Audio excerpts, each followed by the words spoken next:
Une première pour les organisateurs de la Périgourdine, avec ce Tour de la Dordogne en 3 jours, soit près de 450 km.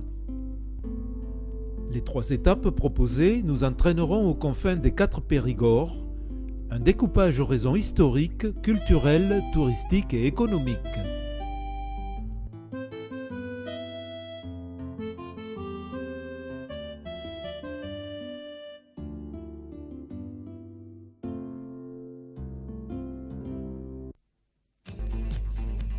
Qu'ils soient du Vélo Club Saint-Léonais ou d'ailleurs, nos valeureux cyclistes se regroupent gaillardement en ce mois de juillet, sous l'œil pétillant des organisateurs.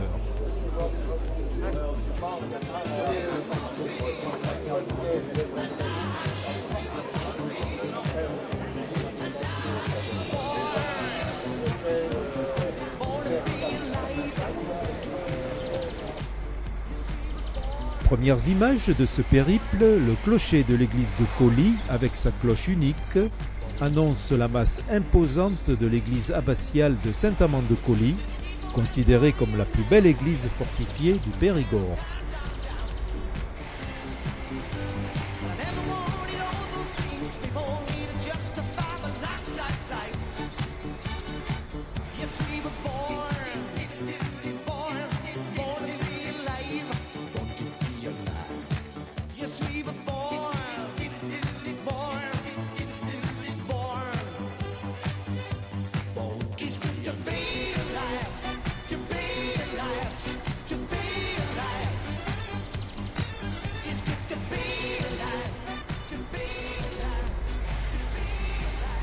Classé parmi les plus beaux villages du Périgord noir, Saint-Geniès nous dévoile ses maisons de pierre ocre aux traditionnels toits de lauze qui composent le bourg et les hameaux environnants.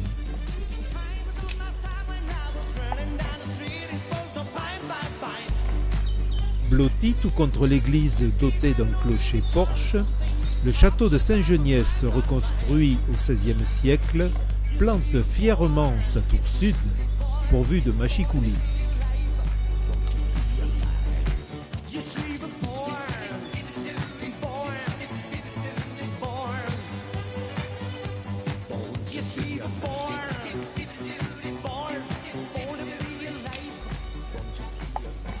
Une tour carrée, de moindre hauteur, complète le corps de bâtiment.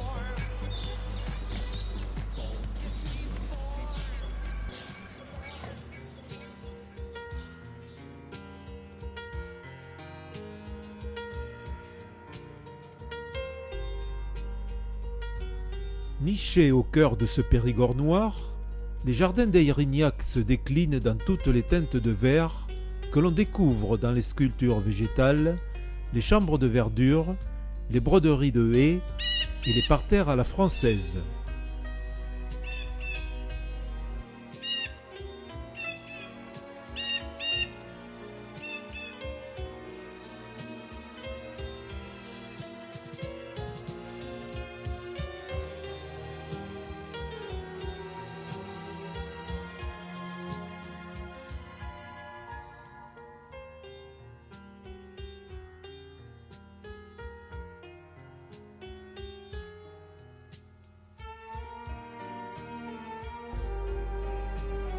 Les jardins empruntent également des éléments de décor architectural d'inspiration chinoise.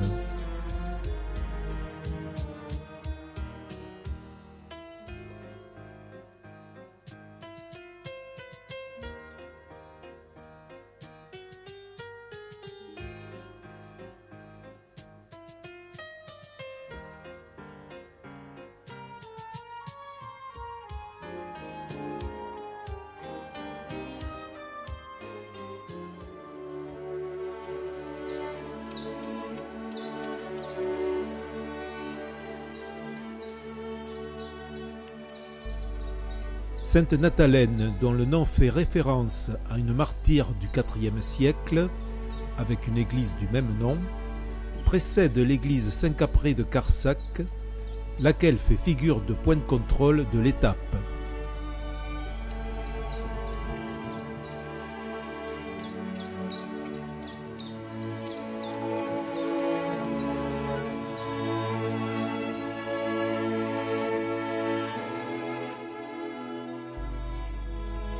À quelques encablures, le château de Montfort, érigé sur son pic rocheux, surveille inlassablement le cingle de la rivière Dordogne.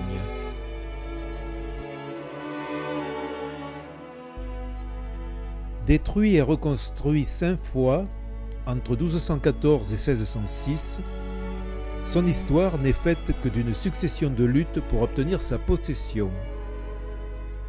Le château offre toujours un magnifique panorama sur la presqu'île de Turnac.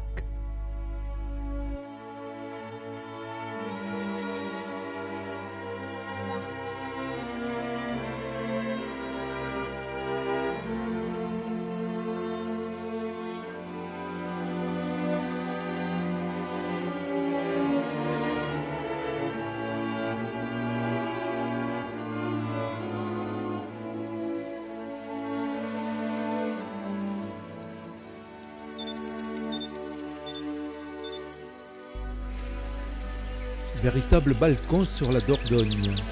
Dom est perché sur une falaise vertigineuse qui lui permet de jouir d'une vue exceptionnelle sur la vallée. Cette ancienne bastide médiévale domine la rivière de plus de 100 mètres.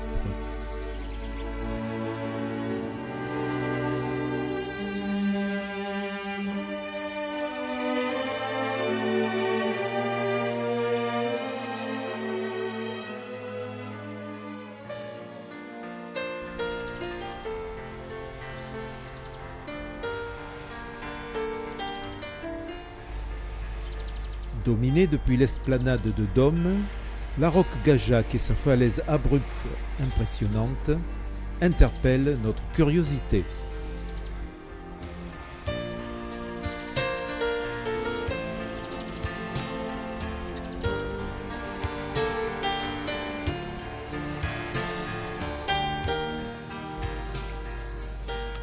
Entre ciel et terre, le château de Castelnau-la-Chapelle, bâti sur son éperon rocheux, est le parfait exemple de fortification médiévale. Sur le bastion, les plus puissantes machines de siège du Moyen Âge sont reconstituées en position d'attaque.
Au-delà de Sénac, le petit village de Beynac s'accroche aux rochers percés de cavernes et l'entoure de ses ruelles hantées par un passé millénaire.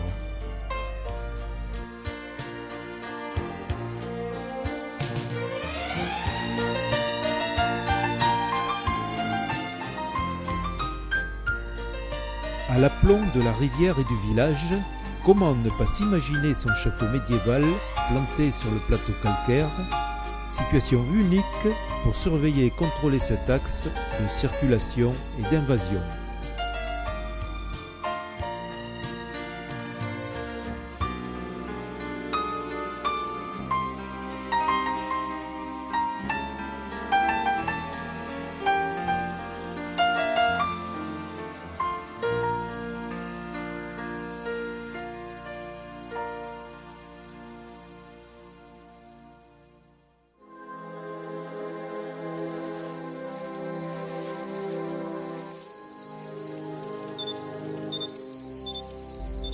À peu de distance, Notre périple nous fait entrevoir cet avant-poste anglais de la guerre de Cent Ans, construit pour veiller sur Beynac, sur la rive opposée où les Français s'étaient retranchés.